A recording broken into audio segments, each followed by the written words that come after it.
This is the Roar webinar series, and I'm Josefina Bonilla. And with me, of course, Mondays is Dr. Lisa Coleman. Dr. Coleman, thank you for joining us. I'm thrilled to be here on Monday with you. Yay! Yay. So before we realized that it was 1 o'clock, because we can talk forever, have you? We were talking about people going back to school and how the pandemic or times of crisis, people do go back to school. And Lisa was sharing some knowledge that she has regarding that, and then we'll move into our topic of the day. Absolutely. I was just saying that during these, whether, pandemics or times of crises, often people will return to school because it's a time where you can get certificates or specializations or, master's degrees, especially those 1 and 2 year master's degrees. And so we find that a lot of people will take this time through executive education programs, as I said, certification programs. And because so many and this is a great time because, all of us are doing remote learning and online learning. So it's a good time to develop skills. I've actually been saying that to a lot of people, right? If you're trying to transition to a new career or do something, now is the time to take the classes, to get that skill acquisition online, so that then you can apply it once we're able to, leave our homes more freely. Yeah, I think we were talking about that a few weeks ago in terms of transitions from jobs and careers that you want to do. But more importantly, Lisa, is the fact that the wind is blowing over there where you're at. It's almost like a commercial, like a modeling commercial. I'm sitting outside in my garden, so it's nice. I may just get a fan, so. I've got that New England breeze. That's right. So last week we were talking about some strategies for companies, and we had a number of questions that came up. So I thought maybe we can lead with that. That sounds great. Okay. Excuse me. Here we go. And of course, we got a number of folks that really enjoyed the conversation last week. And so one of the questions is, I have 2 specific challenges.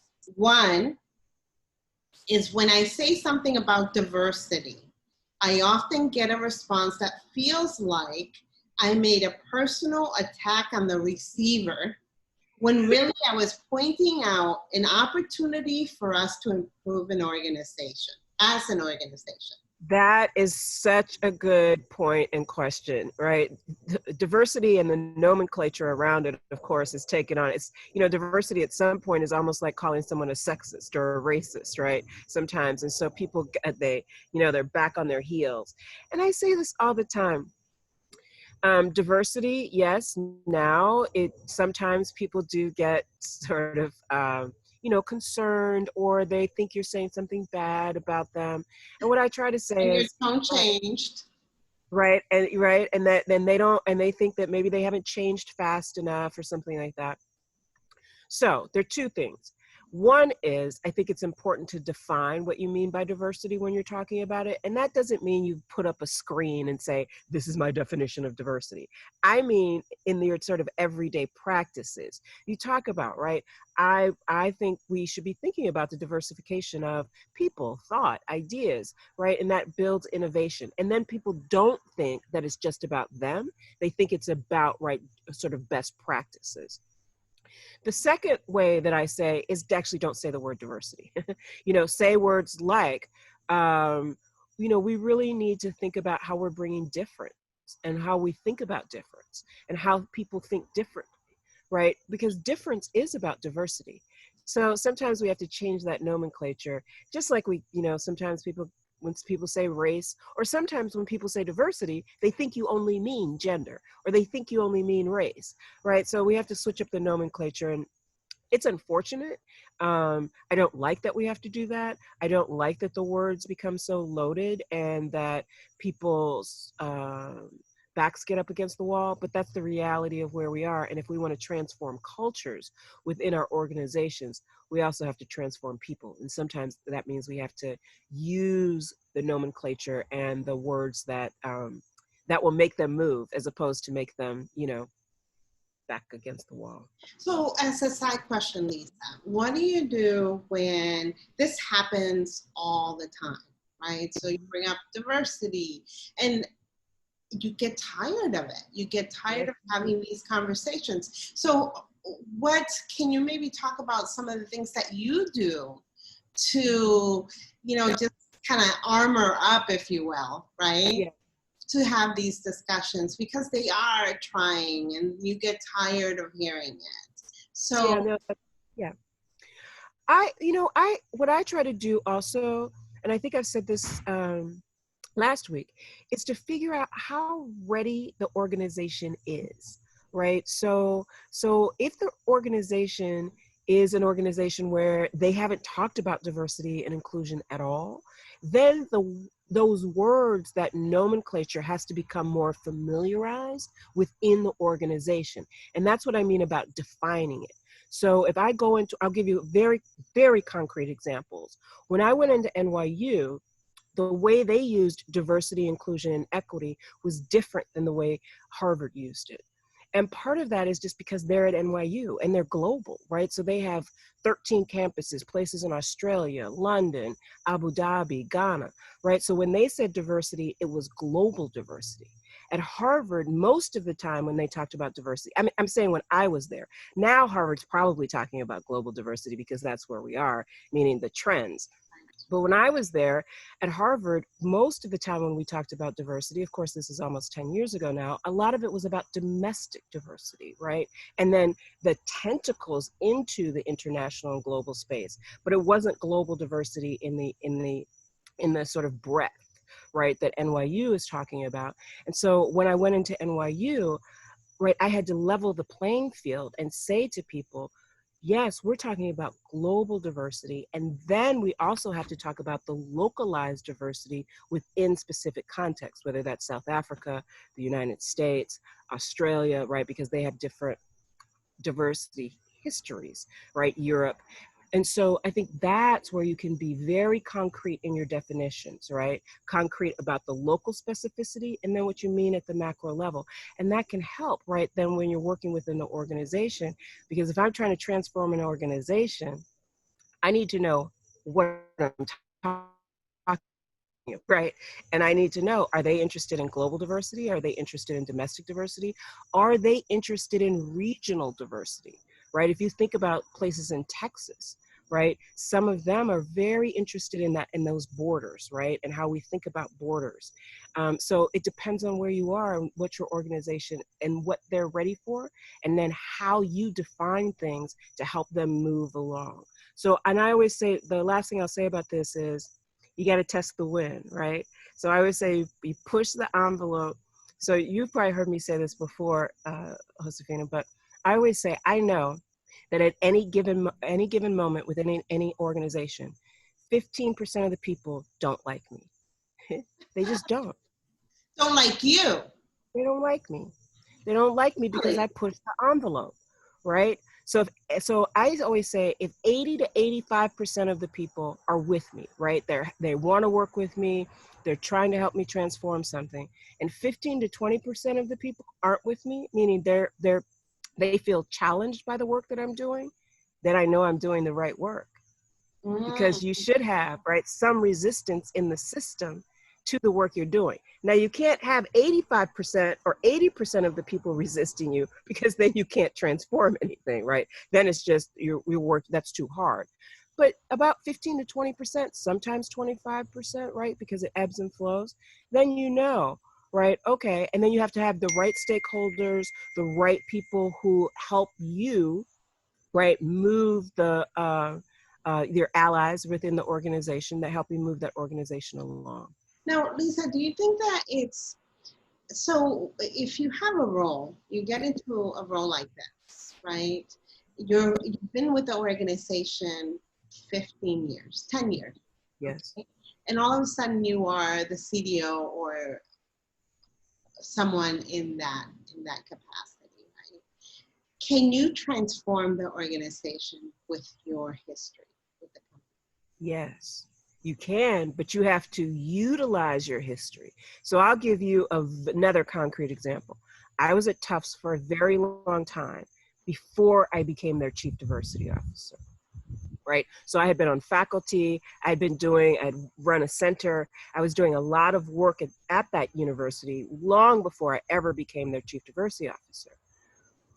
In some ways, it was an extremely successful run because I was a known quantity within the organization. So people, so people trusted me, right? So I knew how to build allies quickly because I knew the organization. So I knew who to run to say, wait, I want to build this quickly. I want to build this quickly. And so that's when people always say, well, Harvard recruited you so quickly from Tufts.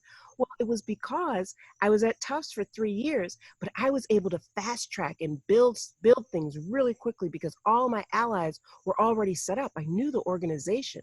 I knew some of the pitfalls. So I knew how to avoid some of those pitfalls. Right. So you're able to leverage your network. Exactly. And then I was able to, right, and utilize those stakeholders, leverage everything that I was able to do. And then when I transitioned into Harvard, which was in the same town, right, then I was able to still leverage at least part of that network as I went into that organization. So I think it's important, right, to think about your history both within an organization and then outside of the organization.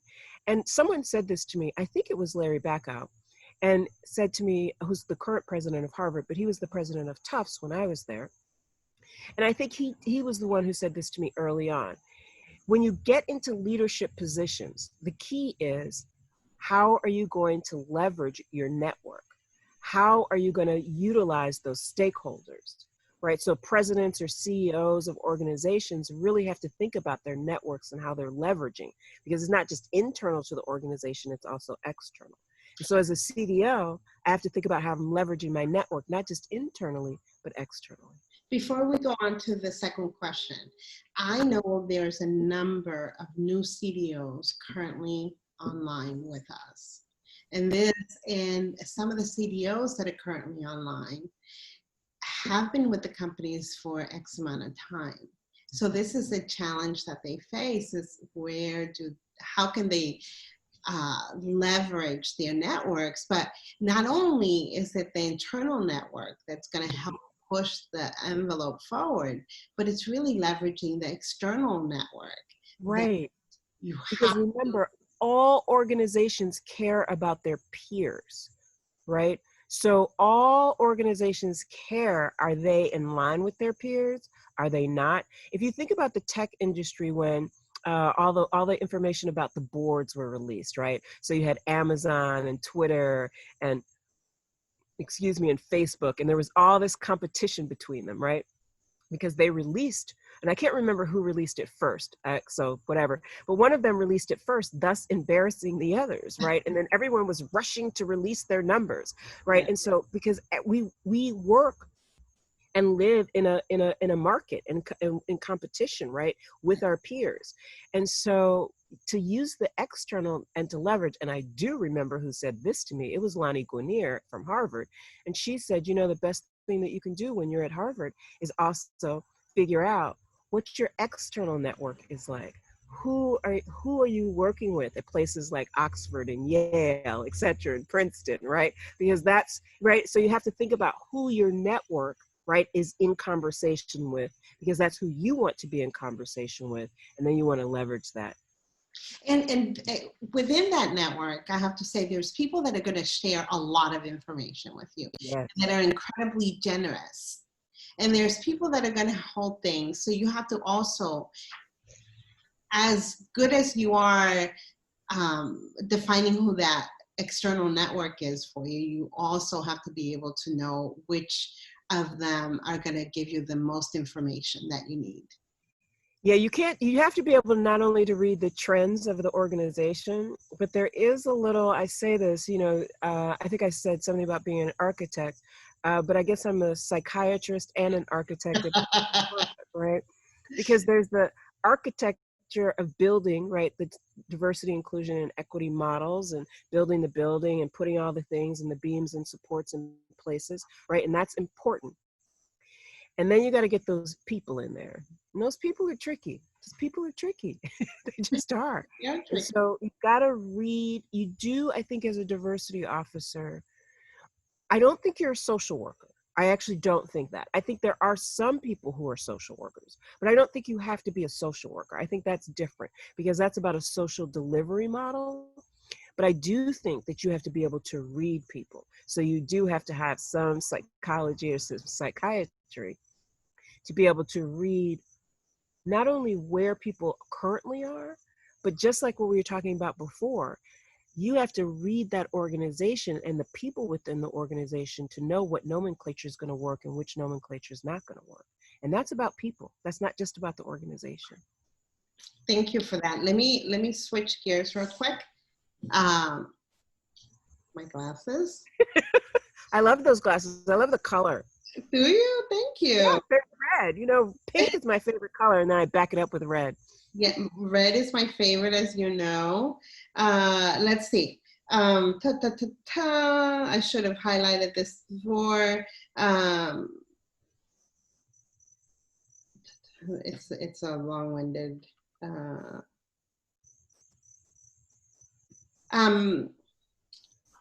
So being the poster child for everything diverse in the organization.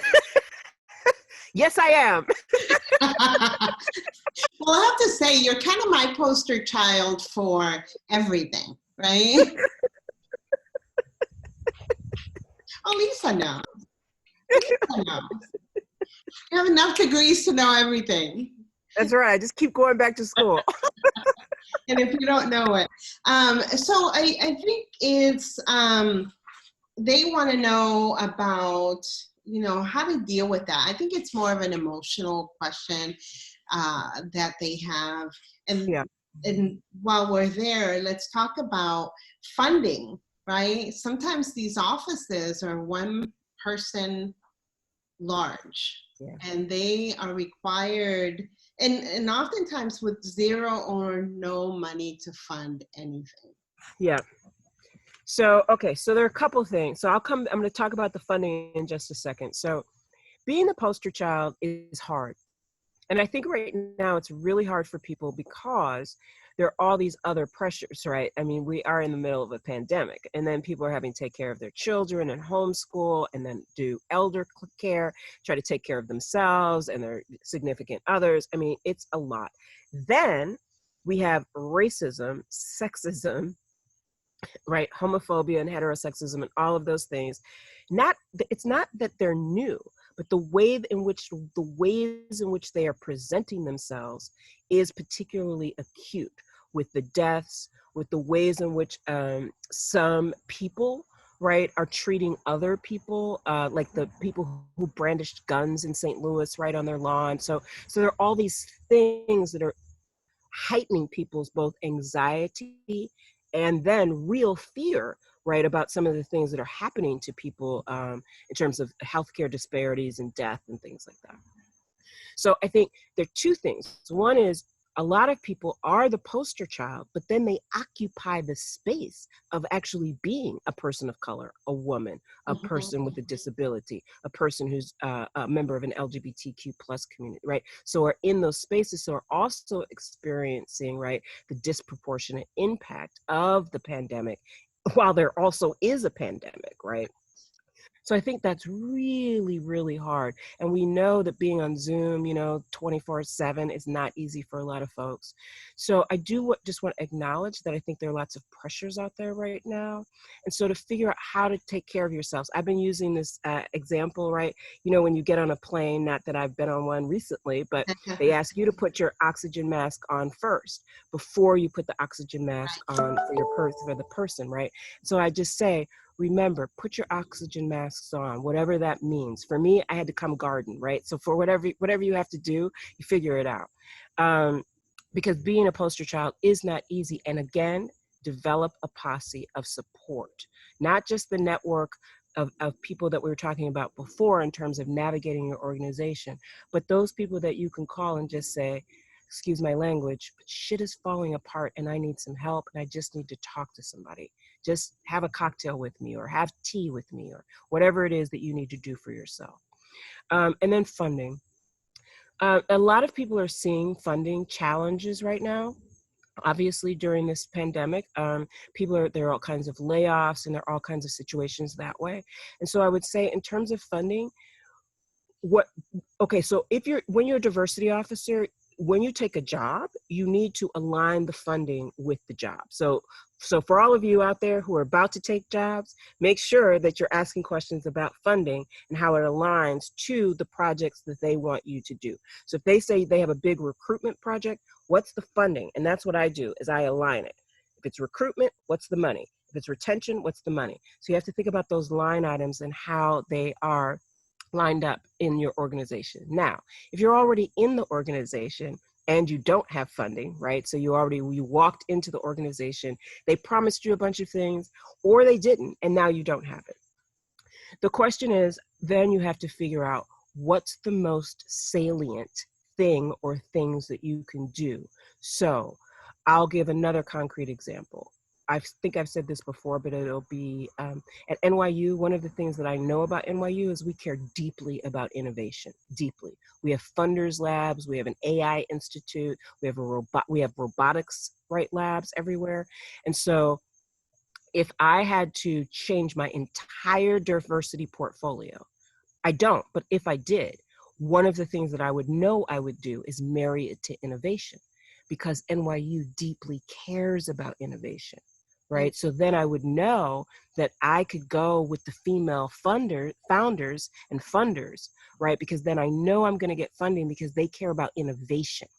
They may not care about diversity, but they do care about innovation and they want everybody to be part of innovation. So then I stick my diversity agenda sort of embedded within that. Right. So if I'm in an organization that cares deeply about technology, then I embed my diversity agenda within technology or finance or whatever it is. So you have to figure out what your organization cares about deeply, and then you embed it within that. And that's how you get the funding.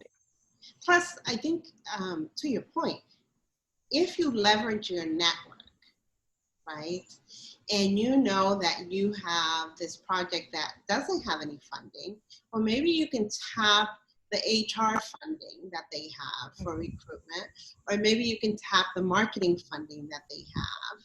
And especially if you get sponsors from your company that they're sponsoring your projects. And I think that that's also a good solution. That's absolutely right. And that's what that sort of piggybacks on what I was saying, is like you embed it within those functional areas. So I said the innovation area, but it could be HR, it could be finance, it can be a lot of different places, but you have to figure out what's most salient. Maybe recruitment is most salient right now. Retention is most salient right now because recruitment's not on the table because a lot of companies aren't recruiting. So maybe what you do is figure out where the retention strategies are situated right now within your company, because maybe that's what your company is most concerned about.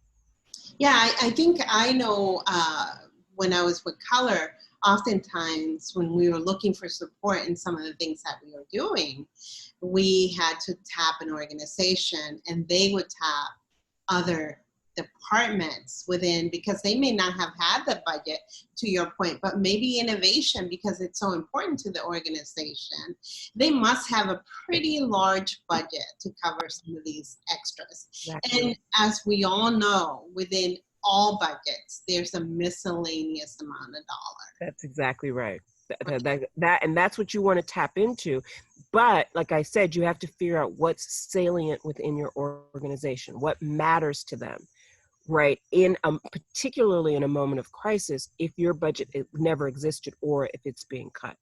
Now there's two, what's important to them. One, the thing that they say externally to everyone, and the thing that you know as a person that's already in the organization, you know what's really important. And that's what you want to go with, right? All organizations say the things that are important to them, right? So a finance organization will always say, of course, finance is important to them. But inside the organization, who knows? It could be anything. And so you have to really think about, right? All higher education institutions are interested in higher education. Right. So what? And then they're also interested in a whole bunch of other things, right? And so if you're in California right now, those institutions have struggled with a number of things that are really different than the institutions in New York. And so you have to think about those differences, and those differences will matter in terms of then how you apply your work and how you leverage the resources that you need to do your work. Lisa, we have 4 minutes. Oh my goodness, it goes by so fast. I know, it's good conversation, good stuff. So I urge you, not you personally, Lisa, but the folks that are listening, if you have particular questions, send them to us. And we will, there's another question in here, but the paragraph is a little long. I should have highlighted it, but we basically got the essence of what people were thinking about. I think one thing that we didn't touch upon is, although we sort of talked about it, is the emotional side of the CDO and what you personally have to deal with, right? Yeah. And I think, was it you or was it Georgiana that wrote an article about perseverance? No, that wasn't me. That was her. Yeah, that was her. That was a really good article in terms of, you know, as the CDO, when you're challenged with a lot of things that you may not have the capacity to do because you have a one-person shop, it may be that you have to look at, when you're thinking about strategy, is the low-hanging fruit first. You have to think about you have to think about the short wins, the medium wins, and the long-term wins, right? And I think that's true whether you are a one-person shop or not, by the way, right? So you should be thinking about that all the time. What can you demonstrate that's a short win? Every year, you need to be able to say, I did this, right? These 3 things. Every quarter, you have to have deliverables. And then you have to think about, and then you have to be able to say, and these are the things that I'm working on that I'll be able to deliver later. And so I think that's really, really crucial. And then you have to persevere, to your point, meaning you have to be resilient. You have to know how to bounce back. I've said this a lot. The difference between a successful leader and a failed leader is one thing. The successful leader gets back up. Yeah. They get knocked down, they get back up, they learn from their mistakes, and they move forward. They brush themselves off, and they can move forward. And so, I mean, it's a lesson for life. We all make mistakes, whether it's in jobs, relationships, etc. So how do you brush yourself off, get better, right? You have to do the work. You know, if it's your personal life, sometimes you go to therapy or you do whatever it is, right? You call Lisa. Call Lisa, and then you get better, you do the work, and you move forward. And you have to think short term, medium term, long term. Super. Well, we are fresh out of time, but one thing, actually we have 1 more minute. One of the things that you said last week that I think it's a great idea for folks, again, when you're talking about low-hanging fruit and you need to look at things that you've done, an email to the people that are within your organization, telling them what you've done, right? That's right. I think we talked about newsletters last week, etc. Yeah. Tell people what you've done and tell people what you're planning, right? Exactly. Right? So because that gives you the short term. It also tells people medium term. And if you have to do course correction, tell people. We were going to do X. We couldn't do it because of this. And now we're doing Y. And that, right? Communication, I say this so much, so many organizations and so many leaders fail because of lack of communication. Consistent, coherent, clarifying information. Yes, and I think we also talked about this last week, within that email, you can also highlight collaborators. Exactly right. That will open up some of that budget money for you. That's exactly right. I'm always thanking my collaborators. And that is all for today. Thank you so much for joining us. Again, this is the ROAR webinar series. On Mondays, we always focus on diversity, inclusion, and equity. October 15th, watch out for the ROAR Virtual Conference 2.0. And our own Lisa Coleman, Dr. Coleman, is going to moderate the panel for us. So we will see you on Monday. Great to see you. Have a great week. Thank you, everybody. Thank you, everyone. Bye. Bye.